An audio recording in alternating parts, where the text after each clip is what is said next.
So I have my root folder set up in Finder. Let's take a jump into Dreamweaver now.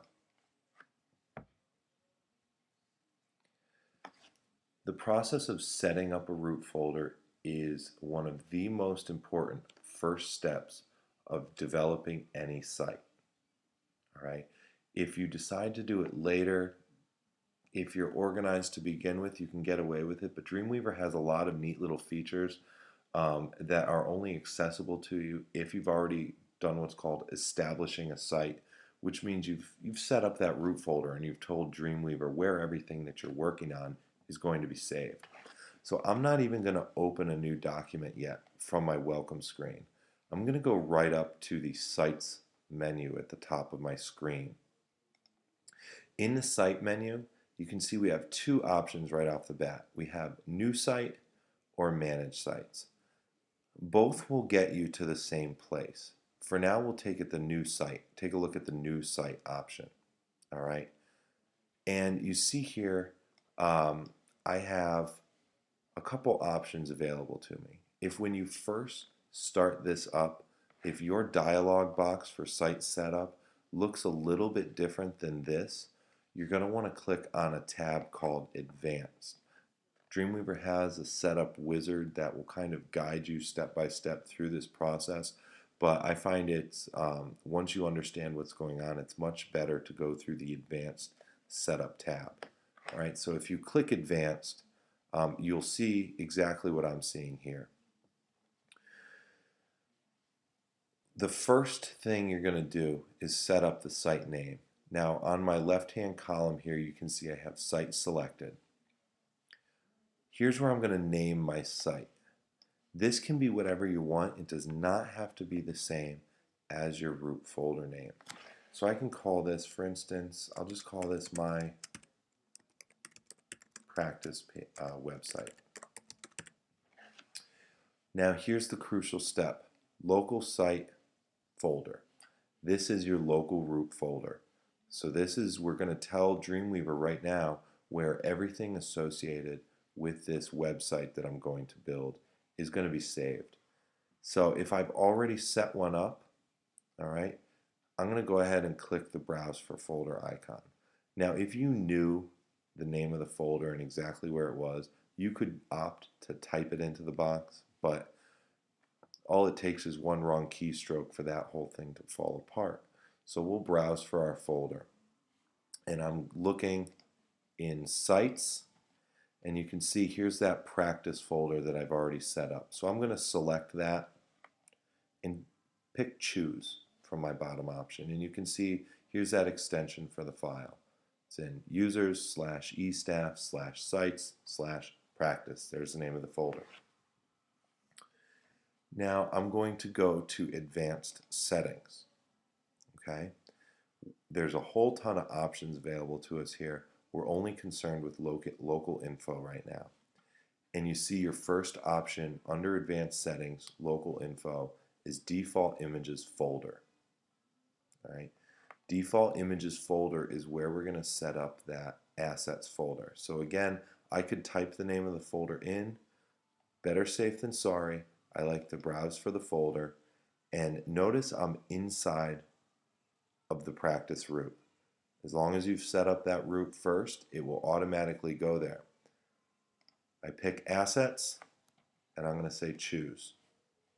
So here's where all of the images are going to be placed. Now the nice thing is you can just insert an image into a web page, even if it's not already saved into your Assets folder. As long as you've gone through this process of establishing your site, Dreamweaver will automatically place a copy in there. Makes things a lot easier, little bit less to think about, which is always nice when you're involved in any type of creative process. We always want to make things as simple and streamlined as possible. Once I'm done, I'm going to save this. In a later video, we're going to go back into this site setup and set up our server for uploading, but I don't want to do too much at one time here, so we're just going to work on setting up a root folder. So I click Save, all right? And if you caught it in the lower right portion of my screen, this dialog box or this palette changed. happened quickly. Um, but this is the files palette, probably one of the most useful palettes in your arsenal over here on the right hand side. The files palette keeps track of whatever files are inside of your local root folder. So whichever website you're working on, which sometimes you may be managing 3 or 4 or even 5 sites at a time, you can look here to make sure that you're always managing the correct site. And you see my folder name or my site name here is my practice site. It's kind of cut off a little bit. All right, here's the site name, my practice website. Right now there's nothing inside of my root folder except you see the assets folder here. When I'm going to create a page and just save it so you can see this change happen. So let's go ahead and create a new HTML page. So this opens a new page. Right now it's unsaved. It's just called Untitled 1.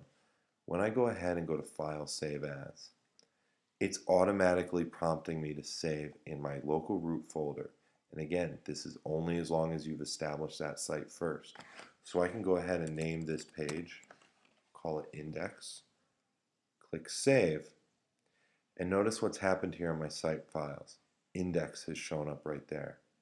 The same thing will happen anytime I add images into this that get saved into assets. They will begin to populate this assets folder. Currently, that folder is empty. So let's take a look at our other option for creating a local root, which is not to go into Finder first. You have the option of just going straight into Dreamweaver. All right. So what I'm going to do is, again, I don't even need to open an HTML page. I'm going to go to Site, and this time instead of choosing New Site, I'll show you a little bit different path to get there. You're always going to end up in the same place. Go to Manage Sites. Now in this Manage Sites box, you see here I have 3 items listed here. Here's the one we just created, which is my practice website. Here's the website of that example I showed you for the farmer's market. And here's a website that I created with a class last semester, just when we were going through this learning phase and testing things out. My other option, as opposed to creating a local root in the Finder, is I can go to either Site, New Site, or I could go to Manage Sites and click New. You'll see it's going to bring me to the exact same place. So I'm going to start a new one. And again, we see this Site Setup dialog box. I'm going to call this one, I don't know, we'll call it, we'll be original here, we'll call it my second site. Okay? From here, I'm following my exact same steps for the most part. I'm going to set up a local site folder or local root folder. And again, because the last place I set up a root folder was in my sites folder on my hard drive, it's automatically going to bring me there. I could tell this one, for instance, let's say I want to work off of the desktop. I can navigate to the desktop, and notice I don't have a root folder yet. I have this folder, My Docs to Go. It is a Exchange program with an iPad, not something we want to use for our website. I'm going to click the New Folder button in the lower left portion of this dialog box. I'm going to go ahead and type a name for this folder. So I'm going to call it Second Root. Names don't matter as long as you understand what they mean. That is probably the most important thing. You will all find your own naming conventions that work for you. Just because I name something a particular way doesn't necessarily mean it's going to be the best for you. So you really got to kind of go with what works. But again, as long as you understand what it is, that's fine. I'm going to go ahead and create that folder. And you can see here it is. It now shows up on the desktop. Choose. Once again, we're going to Advanced Settings. Under Local Info, let's set up that Assets folder. We can do this right through the site setup. So I click Browse, just like I did before. Notice there's nothing inside of Second Root. I'm going to go ahead and click New Folder again and call this Assets. Again, we could call it images. Maybe we'll do that just so you can see a little bit of a difference. I'll call this images. Create. That images folder sets up, and I'm going to choose that. And once again, I save. All right. I click done. And you see down here in the files palette, this has once again changed. We see the local root folder. Nothing's populated right now because I haven't saved any files to it yet, but you also see the images folder. If we minimize Dreamweaver here and take a look at my desktop, you can see here's that root folder that I just created. Okay? Back into Dreamweaver now. Once you begin working on multiple sites, all right, each one you will have an established root folder. At any time, you can go into the Site menu, choose Manage Sites, and this site list will pop up. From here, I can select whichever site I want to work on. Like if I wanted to work on my practice website, I would select it from the list and click Done. And you see that site now shows up in my Site Files palette. If I finished working on that and needed to tweak something in the Summers Farmers Market site, once again I go to Manage Sites, select Summers Farmers Market, Done, and you see this time my site files is much more populated. All right, I have all of those HTML files. I can open files directly from my Site Files palette. All right, and you see it's now open. All right, so this becomes a nice, quick, easy way to work on different files within the sites, and you'll see later on we can actually use it for methods for linking information, for verifying assets that are on our page. It really is a very useful palette, so get used to using it early on in your web design experience.